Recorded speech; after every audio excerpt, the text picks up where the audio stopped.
Tere, minu nimi on Marta Korosko, ma käin alles esimeses klassis ja olen 7-aastane. Meil oli koolis suur leiutiste konkurss, siis me leiutisime issiga sellise masina nagu tolm, see on ta nimi.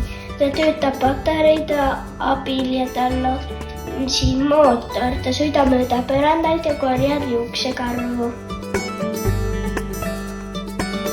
Nagu alati, kui ma kammin juukseid, langeb maha väga palju juuksekarve ja meil on nüüd tüüpi koristada. Minu roboti abil nagu tolm korjab kõik maasodi asja, neid saab siis sealt kinni võtta ja ära visata. Nii, see ongi mu robot siis tolm, nagu ma teile enne näitasin. Me ehitasime teda niimoodi, me käisime mitmes poes ja tema jaoks oli meil vaja 10 katset, sest et ta lõpuks tööle saaks.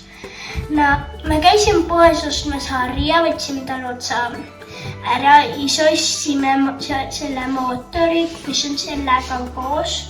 Ja siis me käisime patareisi ostmas, nipukad oli minu lauasahtis ja raiusime harja otsa, et see nina saada, mis tal siin on. Ja ta niimoodi töötab.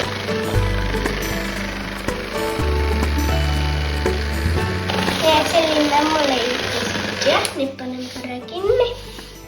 Ja näe, kõik juuksekarvad ongi juba koos. Selline oli, kui mul leiutis tolm. Võib-olla me paneme selle issiga poodidesse müüki, siis võite neid osta. Head aega!